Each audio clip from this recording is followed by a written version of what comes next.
Hi, I'm Matt with Woodland Scenics.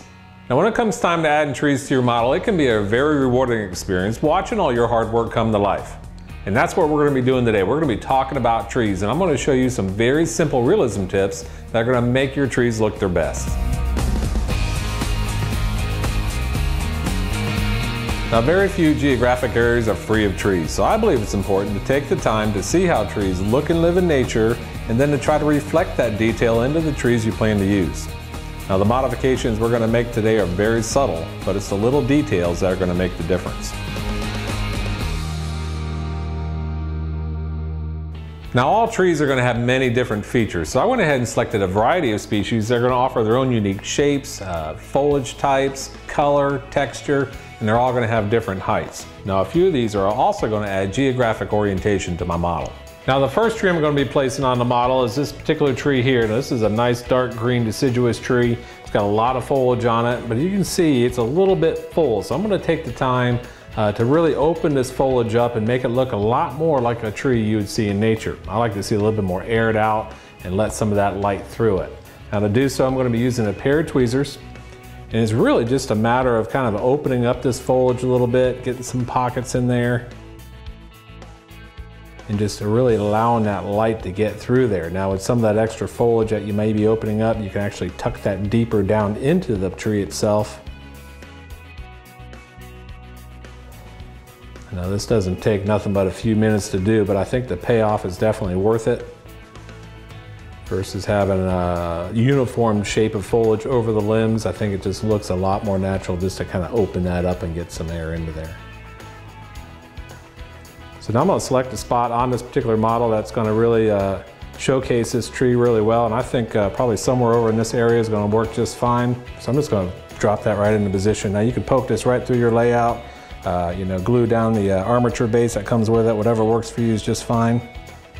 And then position that where people that view your model can see it really well. Okay, now my next tree I'm going to be using is going to be a smaller, lighter colored tree. I'm actually choosing this light green tree, and this tree is actually going to be just perfect on top of my ridge. Now as you can see, again, this tree has great foliage on it, great coloration to it. It's going to add a lot of different highlights to the top of that ridge. But one thing I don't like is it's a little bit too uniform. You know, a tree like this might live in somebody's front yard that's clipped all the time, but in this particular tree living out in the wild, I want it to have a little bit more of a ununiform shape to it. So again, just using my tweezers, I'm going to be bending these armatures around to give this tree a little bit more of an unsymmetrical shape to it. It's just a matter of getting a hold of the armatures, bending them, pulling them, and just really twisting them around to give that tree more of a wild look to it. Now what I really like about these particular armatures is when you bend these into position, they'll actually hold that position. They don't have any memory to them. You can actually bend these as many times as you need to get the position you're looking for, and you don't have to worry about them breaking as well.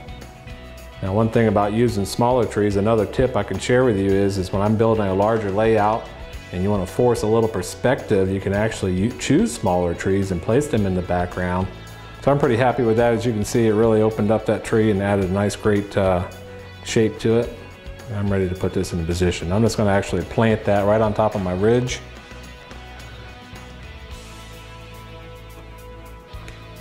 I don't like to put them on the exact top of the ridge, you know, like lollipops. I kind of want to set them down on that ridge a little bit, so just the foliage is kind of in place on top of that ridge. And you can put as many as you want on there to really add quite a bit of detail to your layout. Now the next species of tree I'm going to be placing on the layout is going to have a clump style foliage to it. Now as you can see, the clump style is going to have a lot more of a denser, more compacted style foliage. And instead of actually spreading it apart like I did with the previous trees, I'm actually going to be pruning it, or actually plucking foliage away from the tree to really get some of that air into it. Now the tree again looks pretty good, as you can see it here, but I like to be able to see through that and have a little bit more of a transparency to that. So again, using my tweezers, or you can even use some of your fingers on these bigger clumps, you just go ahead and actually remove that right from the tree. Now you can reuse this foliage onto your layout, or actually make possibly a smaller tree with that, but you just really want to get some bigger pockets of space inside these limbs. I like to be able to see the armatures a little bit. I like to be able to see daylight all the way through that tree. And so we can start by just using our fingertips, removing some of the excess foliage. Now, one thing I've noticed as I pluck some of this foliage away from this tree, I'm noticing the sheen on the actual tree itself, on the armature itself. Now again, when I look out in nature, I don't see a tree reflecting back at me. So I'm actually going to take a little bit more time and try to knock some of that sheen back by using a little bit of a paint. Now to do so, I'm going to be using a dry brush technique. Now this particular armature is brown in color. Now I find when I look in nature again that I notice the bark is going to have a little bit more of a gray hue to it. So I like to use a nice flat gray color. Now you can use a neutral color of your choice. I've actually custom blended this paint here, and to actually apply it, I'm going to be applying it onto a brush, using a paper towel to remove the excess, which is going to leave a nice coating of paint on the end of my bristles. Now as I apply that to the bark itself, I'm not actually painting the tree, I'm just actually highlighting the top side of that bark. And what that'll do is actually tone down the sheen on the bark itself, and it'll bring out some of the highlights and some of the cracks and crevices that are modeled right into that armature. Now again, if you're making your own trees, apply this technique over the entire armature, and that way when you see up in these higher areas and through the branches, that'll all be highlighted and ready to go. Very easy step. Should do it on all your trees, and I think again it's going to pay off in a lot of extra detail on your layout. Now I'm going to pick a nice vegetated area for this tree. Here's a nice spot right here. It's going to have a lot of vegetation below that. Nice green plush tree. Kind of get that into position. And again, this layout's really quickly coming to life. All right, now at this point, I'm actually going to be mixing up the variety a little bit by adding a group of conifers. Now the conifers tend to live in the wild in rugged terrain, rugged landscaping situation, a lot of rock, a lot of deadfall. So I chose a group of them to actually bring attention to this corner of my model. Now these here actually look really good. They're pretty much ready to drop in place. One thing that I'm not real fond of is the actual exposed armature on the bottom of it. These in the wild tend to go all the way down to the ground.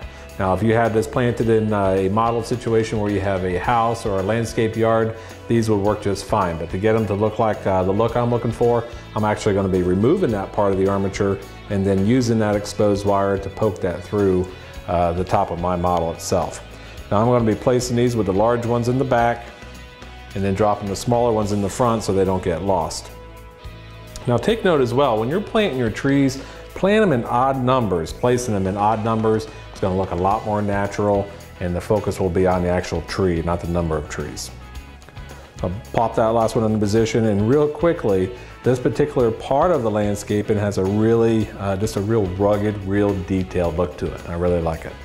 All right, now moving on from the conifers, I'm going to be selecting a nice big green oak tree.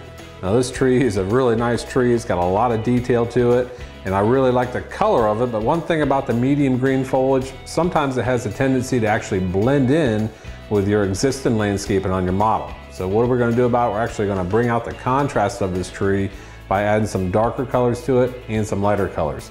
Now to do that, I'm actually going to be using some fine turf. I'm going to add a light coating of Scenic cement first. And using a soiled colored fine turf, I'm actually going to be adding shadows to the bottom side of this tree.